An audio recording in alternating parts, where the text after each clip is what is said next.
What's up, everyone? Beast Mode back here with another video, and I know it's been a while. I have missed you all.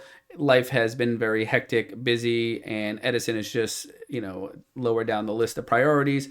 I have not been able to play much Edison since RBT New York last month, and I'm starting to feel the itch to come back. And if I have time, I will. This here, I wanted to cover a couple things first. This tournament here is not, huge and does not require people to be flying all across the world. It's a local scene or tournament that we're trying to build in the area.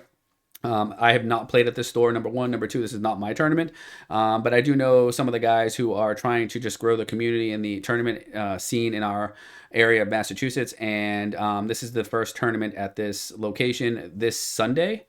And again, it's decent pricing for locals. We're just trying to get a good turnout. So if you guys are in the area, you want to come slam some cards, I should be at this event. That's the goal. If you want to come play against, a washed up zombie player, I should be there. And it should be a good event, I would guess, all around. So if you're in the area, consider it. So that's number one I wanted to cover. Number two, I guess I can just leave this up. The recent Ultimate Time Wizard Niagara winner, I am friendly with. I have known for years. We were slamming cards back when we were 16, 17, 18 years old, regionals, all that. I have almost the whole list. It's been like difficult to get. I have people who help build the deck because for whatever reason, I don't know, he hasn't sent me the list. So I do have the main deck from what I know, and this player always plays like spicy stuff, no matter what. In terms of like tech choices and like doesn't really care about the meta and just plays what he wants to play. I know he's played Christia Sworn and Lice Sworn for a long time, mainly Lice Sworn, and he doesn't care what everyone else plays.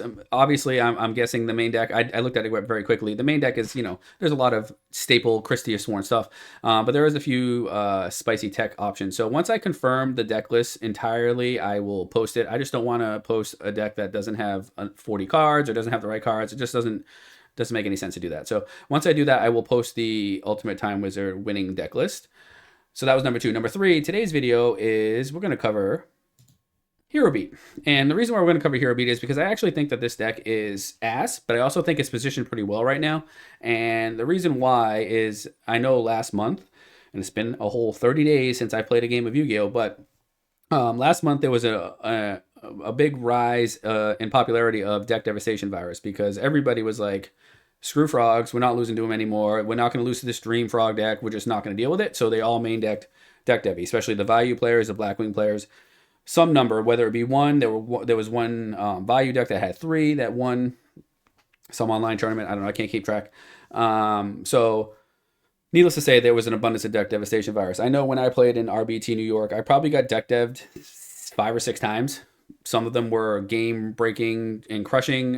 Majority of them were because of playing zombies. They all get hit, but and some of those were game 2s and 3s. So obviously people are side decking them in, but the reason why I think this deck is positioned pretty well right now, and I think it's more so the skill drain variant rather than the old school or the more popular Miracle Fusion build, which this build I feel is obviously more explosive because you have access to more Absolute Zero and that card's busted. But I think this deck is probably just better.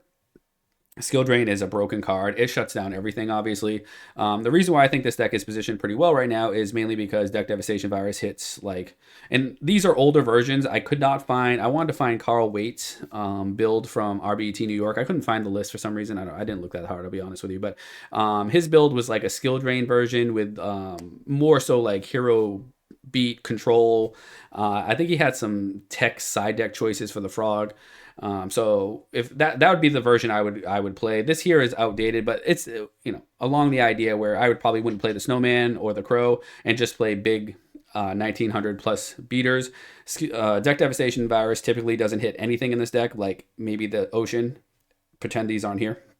And so Deck Devi's pretty much dead. Number one. Number two, Gladiator Beasts are becoming very, very popular, and 1900 attack is just too big for them to deal with. Typically, they have to tag out and get the 2100 Laquari and then sit on that. So with Gladiator Beast being strong, this deck also seems to counter that. And for whatever reason, the mathematics were showing that Hero Beat in general was also favored against Blackwing, which is always prevalent in the meta. So I don't know how it fares against Frog. I still think that it could be a little bit tricky. I think you need to definitely have some cards for that. That's why I think the skill drain version is better, because that stops a lot of what the deck's doing. Obviously, 2000 defense is difficult for 1900 to deal with, but Hero Blast makes things a little bit easier. You can make dupes miss timing with doing like a chain effect. I think you still would have to side deck fairly decently for the Frog matchup. And I'm not entirely sure how the value matchup is. That's why, again, I think you need the skill drain. I think this card is key to making this deck strong enough to contend. If you're not playing skill drain, just playing this old version, I just don't think the deck's good enough to do anything. It's yeah, I'm sure you'll see it top events, but like winning an event is hard to do because the deck requires too many pieces to work, especially this version here. Like this is the best card in the whole deck, and it requires you to have a 1900 vanilla. Whereas like this 1900 vanilla is good because it destroys Gladiator Beast and it doesn't get hit by deck Devi. But against some of the other decks of the format, Zombies, like I almost never lose to this deck because Zombies just outgrinds the advantage. Is difficult. This deck has to attack. It attacks recruiters, and it's just like you just gobble them up. And I would imagine it's probably similar against Value. Like Raico's hamsters can create issues for the whole spark play. You attack, they flip Raikou, they eat the spark, and that's set in the back row. Obviously, you'd have to try to spark first, one of those situations, and then you never know if you're sparking into a face down Value. So I think the Value matchup might be difficult, aside from the fact that if Value's main decking any number of copies of Deck Devi, they're essentially dead if you're playing the proper version. So anyway, I think it's something that we think about. Again, a lot of players just write this deck off, myself included. I just don't think it's that strong. But I think that the deck is stronger in certain times of the meta, and it's kind of one of those cycles with just like anything. Let's look at Pokemon. Charmander beats Bulbasaur, Bulbasaur beats Squirtle. One of those type deals where if there's enough of a certain deck, another deck that's really not that good might become popular again, and can contend because of that deck just feasting on another. So I think Hero Beat is an option. I would consider playing it if I was going to a local tournament. Maybe I'll play it Sunday. Who knows? I don't know if I would go to Worlds and try to play this deck unless it's like the writing's on the wall and the meta is definitely catered to it. I feel like it was in New York. I think New York was like this was the best time to be playing this deck, and I didn't even see it coming. I was oblivious to it, and those who did, did pretty well. So I think this deck is fairly good. You can post in the comments what you think. I think it's good right now. I think in general, in the whole tier list, it's not that strong. But Edison is one of those formats that it's never going to be solved. There's never going to be just one deck, and there's always going to be this revolving cycle of decks that rotate in and out. And I think at certain times, decks that you think are ass could just be strong at that time for a short window. And I think that right now, Hero Beat is decently positioned. So again, wanted to cover quickly our little local tournament here. I'll pop it back up again. If you guys are in the area, come hang out. Again, I hope to be here. Pricing's fair for a local tournament, and I will also try to get the Christius Warn deck that won. And I think with that being said, I'll see y'all on the next one.